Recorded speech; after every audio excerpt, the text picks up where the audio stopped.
Hello and welcome to the next part of my tutorial series for 2D platformer. Last time we were working on lives or health bar, in this case a health bar, so we can go ahead and tick that off. The last two that we have are events such as triggering to play sound and a switch or a case statement. We've already been using events all throughout the game. For example, here is our event for an actor begin overlap, which is whenever we're detecting if something happens, in this case whenever this object, which is the enemy, overlaps with an object, which could be the player, which we then check for. We've also been using the event tick. For example, here in our event tick for the score manager, we're increasing the current timer. So this is another event where we're increasing the time every single frame, because every frame this event will occur. We're going to cover all of our bases though by using one of these events to play a sound. So how do we get sounds? You can get free sounds from all places, all sorts of places, royalty-free sounds. One of the places I like to get mine from is from here, bfxr.net. I'm going to download this as an 8-bit sound manipulator and producer. So I'm just going to download this for Windows, which will create a zip file. I'm going to open this zip file and extract all, which will then give us this. We can just tick this show extracted files when complete. Extract this tiny little program. Now when we open this folder of the extracted files, we've got this application. I'm going to open this up and we can go ahead and create some sound effects. So I've already created some, but I'm going to go ahead and create one here by clicking on this hurt sound. I can also change like the attack time and various other parameters, but once I'm happy with something, I can go ahead and click on export wave.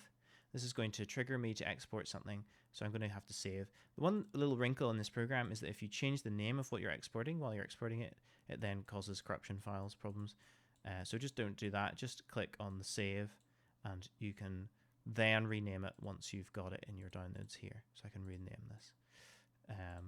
I've already got a few files, but to get this into Unreal, I'm just going to, again, as we would import any other file, look at our content browser at the same time as the file. So I can then drag this in here like this.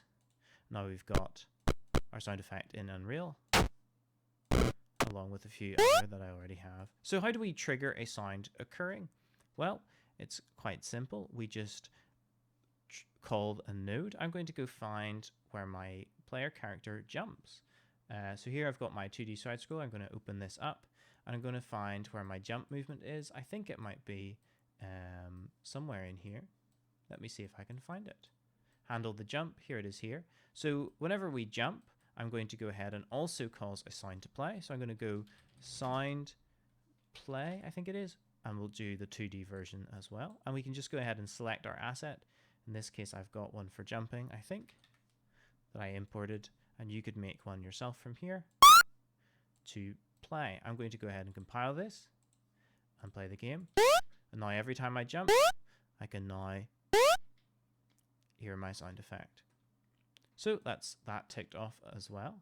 We've only got one last thing, which is a switch or a case statement, as they're otherwise known in other programming circles.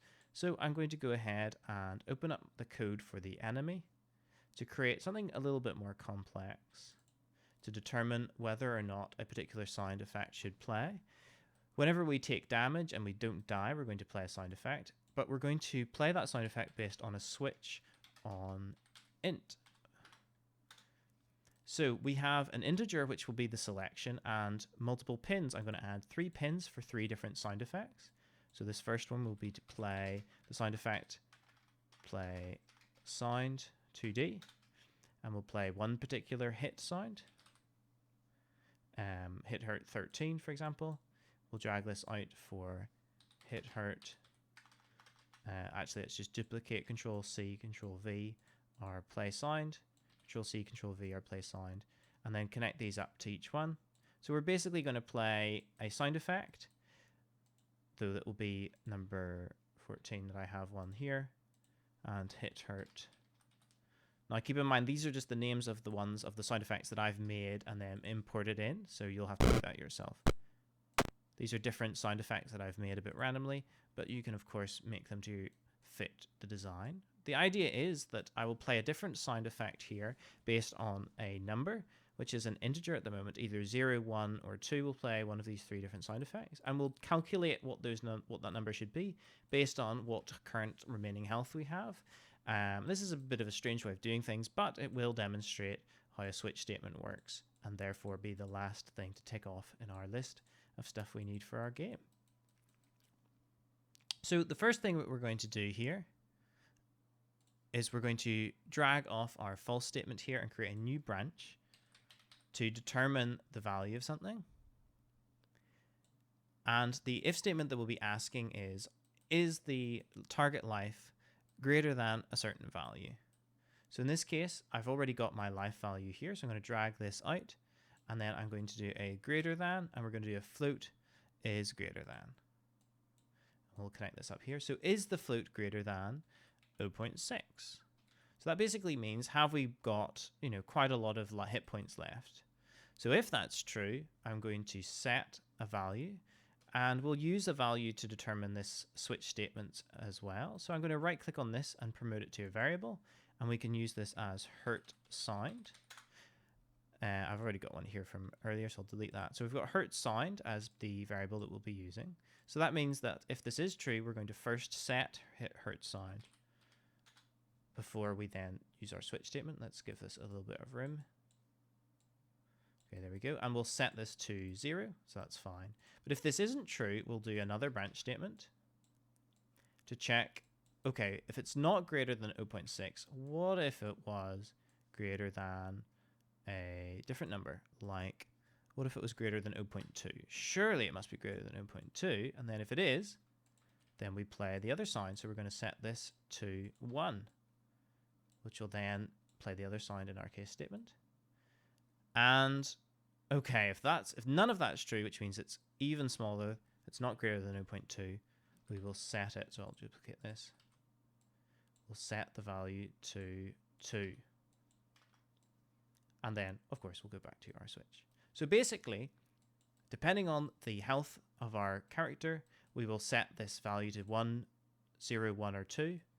Then based on the value that we've set 1, 0, 1, or 2, we'll play the sound. And this is a use of a switch statement to decide which of these sounds we should play based on a value that we've already set. So I'm going to go ahead and run the game and see if this worked. I'm going to have to find these people to run into. So it's playing one sound. It's now playing a different sound every time we get hit. Let's see. We're not going to get a very good score here. And then the last time we get hit, it should play an even different sound. Oh, come back. We might need to, for the design of our game, increase the speed of our enemies. But there we go. So we've got our switch statement, so we can tick off the final part of this entire list of stuff that we were required to have for our game. The only thing I'm going to do to make this an actual game challenging is I'm going to open up my enemy. Where's the enemy? Here they are. We'll decrease the time that it takes for them to get from one point to the other. 5. And do note that we made our character move up and down, or move from the top to all the way down by setting this to -3000. You could very easily use all of your knowledge in code now to add a new enemy, which moves, say, for example, left and right. Add this interrupt to movement, have it set from loop reset to instead perhaps ping pong, and then it could go back and forth between 2 different positions. You could create very different gameplay just with one simple change like that to the enemy behavior. The enemies are easier or harder to avoid, I'm not sure, but we are getting different sounds playing depending on how much health we have left. You may not notice the difference, but it is a slightly different, shorter hurt sound that we have. Alright, so that is the end of this tutorial series.